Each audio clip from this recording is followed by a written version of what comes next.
বিপ্লবের কাছে কেমন লাগছে ভাইয়া? অসাধারণ, মানে আমি দুবারে খাচ্ছি ভাই। সকালে একবার নিচ্ছি, আমি 3 বার নিচ্ছি। বড়াটা অনেক সুন্দর ছিল, যে জন্য আমরা সেই সাথিয়া থেকে 15 কিলো দূরে আসছি এই এক বড়া খেতে। তো এখানে আলুর বড়া আমাদের আশপাশে আর কোনো জায়গায় পাওয়া যায় না, চরবদ্দগুলো এই এক জায়গায় পাওয়া যায়। হ্যালো বন্ধুরা, আসসালামু আলাইকুম। চলে আসলাম নতুন একটি ভিডিও নিয়ে। আর আজকে আমরা যাচ্ছি আলুর চপ খেতে।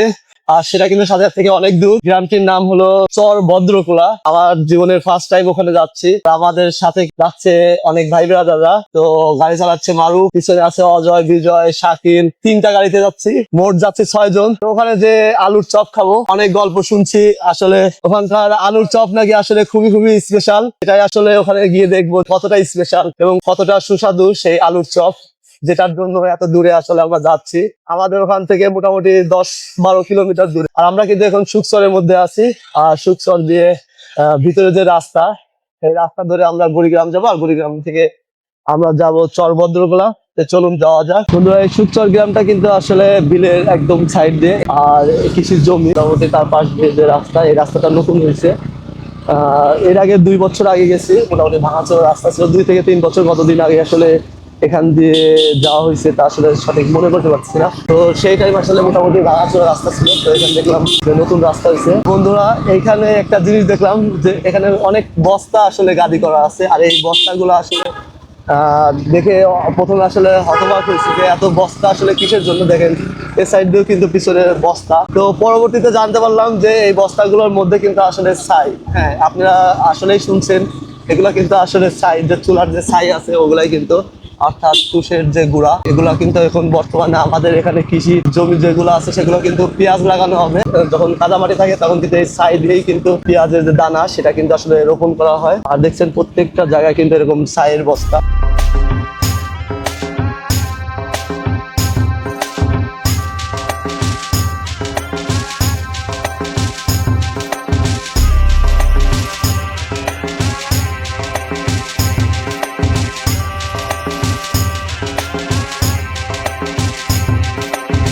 এই মুহূর্তে আমরা আছি গুড়িগ্রাম বাজারে। আমাদের এলাকায় যে বাজার ঘাট গুলা, সেগুলোর চিত্রই কিন্তু আপনাদের সামনে এখন তুলে দেওয়া হয়েছে।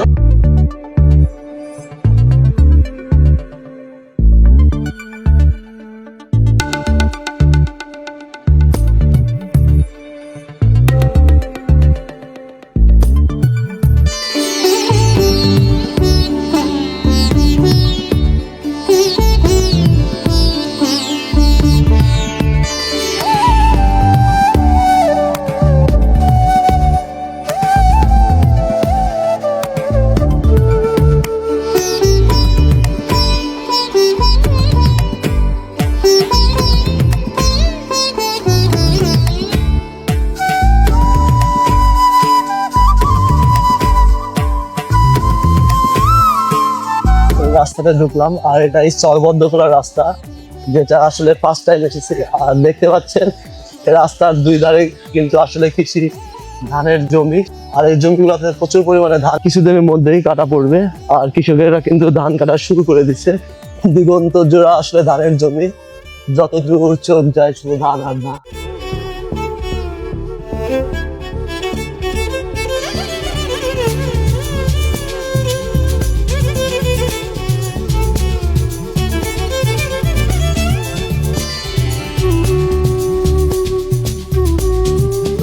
আরব গাড়ি চালাচ্ছে আর আমি বসে আছি। মোটামুটি আলুর চপ খাবো। আলুর বড়া না, তো আলুর চপ না আলুর বড়া, তো দেখবো যে আসলে আলুর চপ কাকে বলে, আলুর বড়া কাকে বলে, সেটাই কিন্তু আসলে দেখার জন্য এলাকা মানুষজন, এই এলাকাগুলো কিন্তু আসলে আমরা দেখছি কত সুন্দর। অনেক ভালো লাগছে এই নতুন এলাকায় এসে। অর্থাৎ গ্রামের মধ্যে অলরেডি প্রবেশ করছি। গ্রামীণ পরিবেশ, 2 ধারে আসলে গ্রামীণ যে বাড়ি ঘর গুলা সেগুলো দেখতে পাচ্ছি। গ্রামের রাস্তা, এই রাস্তাগুলো একসময় আসলে মেঠো পথ ছিল, পাকা রাস্তাতে পরিণত হয়েছে। আর ওই সাইডে কিন্তু র্যাকেট খেলছে। আলুর বড়া বিক্রি করতে এখন কর না, তো জায়গায় হাতের বামে না জানো, বামে। ফার্স্ট টাইম আসার কারণে আমরা এখানকার একজন মানুষের সাথে কথা বললাম, আলুর যে বড়া বিক্রি করে সেটা আসলে কোন জায়গা। তো আমরা কিন্তু একদম গ্রামের মধ্যে দিয়ে যাচ্ছি। আর দেখতে পাচ্ছেন গ্রামীণ পরিবেশ। এখন ধানের মৌসুম, ধান কাটছে এবং ধানগুলো আসলে কৃষকেরা তাদের বাড়িতে ধানগুলা থেকে যে ধানগুলা সেগুলো আসলে সংগ্রহ করে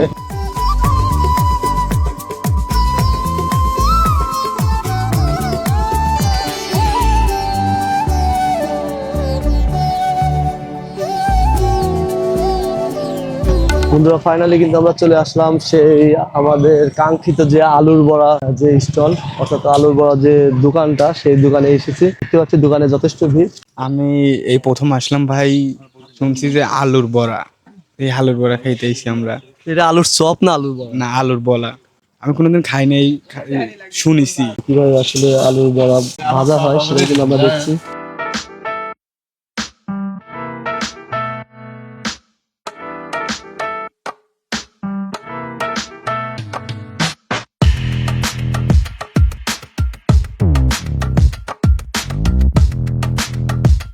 সাধারণ আচ্ছা, কোন খাবারের সাথে এটা তুলনা করা যায় বলো? যেহেতু বড়া, ওই বড়ার সাথে বিপ্লবের কাছে কেমন লাগছে ভাইয়া? অসাধারণ, মানে আমি দুবারে খাচ্ছি ভাই। সকালে একবার নিচ্ছি, আমি তিনবার নিচ্ছি। সকলেই বলতেছে খাও না খাও না, দেখেন আমি নেবো, সকলেই খাবে, দেখবেন আপনি।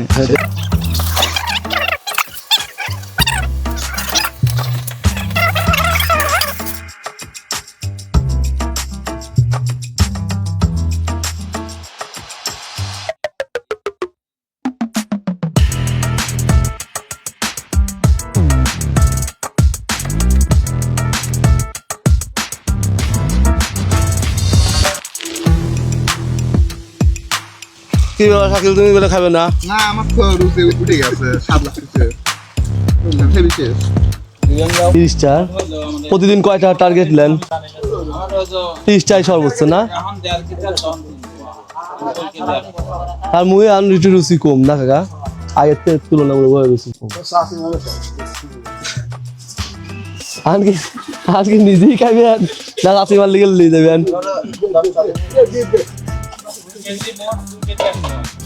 কাকা খুব মজার মানুষ কিন্তু। আমাদের বাড়ির সাথীরা কোনদিন আজকে চরভদ্রকলাতে আমরা যারা ঘুরতে এসেছি, আমাদের সাথে এসেছে এখানে মারুফ, শাকিল, তারপর একটা ছোট ভাই, আর এই হলো আমাদের বিপ্লব, যার ভয়েস শুনলে মানুষ আসলে পাগল হয়ে যায়। আর বিপ্লব মানে হিট। বিপ্লব কিন্তু ভয়েস দিবা এখন? সে এখন বড়া খাইছে, মোটামুটি এই মুহূর্তে আসলে তার ভয়েস দেওয়ার মতো আসলে অবস্থাতে নেই। আর এখানে দেখতে আমার ভাইসতে শুভ, আর ওর জন্য কিন্তু আমরা মেয়ে দেখছি। তো সবাই আসলে যারা মেয়ের বাবারা আছেন তারা আসলে একটু লগ্ন দেখে ওর সাথে একটু যোগাযোগ করুন, বাবার সাথে, শরৎদার সাথে। আর এখানে আছে আমাদের একটা ছোট ভাই। ছোট ভাইয়ের নাম কি? আমার নাম মোহাম্মদ লিওন হোসেন। আচ্ছা, তুমি তো ফার্স্ট টাইম এই গ্রামে আইছো তাই না? কেমন লাগলো বড়া খাইতে? আলহামদুলিল্লাহ অনেক ভালো। আমরা আমরা হচ্ছে যারা বড়া খাইতে আসছিলাম সবাই বড়া খেয়ে আমরা মুগ্ধ হয়ে গেছি, এবং আমরা চাই সবাই এখানে আসেন, এই গ্রামটাকে জানুন, এবং খুব সুস্বাদু আলুর বড়া। আর এই যে আমাদের অজয় দাদু, তো অজয় দাদুর কাছে বড়া কেমন লাগলো বলো? সেই স্বাদ লাগছে ভাই, এই যে বড়া। বড়াটা অনেক সুন্দর ছিল, যে জন্য আমরা সেই সাথিয়া থেকে 15 কিলো দূরে আসছি এই এক বড়া খেতে। তো এখানে আলুর বড়া আমাদের আশপাশে আর কোনো জায়গায় পাওয়া যায় না, চরভদ্রকলায় এক জায়গায় পাওয়া যায়। তো শাকিলের কাছে আজকের বড়াটা কেমন লাগলো ভাইয়া? আমার কত আগের ডাই সেই স্বাদ। সেই স্বাদ। আর কিছু কই পাই না। কতটুকু খাইছে তুমি? তা তো মনে হয় পুয়াখানে খাইছি। মূল কথা হচ্ছে কি ভাই, এই আলুর বড়াটা আমাদের আশপাশে কোন জায়গায় নাই, ভালো লাগছে। আমরা সবাই এই জন্য আসছিলাম খাইতে। ভালোই, আল্লাহ ভালোই টেস্ট, ভালোই স্বাদ। ইনশাল্লাহ আরো আসবো, আরো খাবো। আবার খাইছি নিয়েছি আমরা বাসার জন্য, সবাই ভাগ করে নিয়েছি।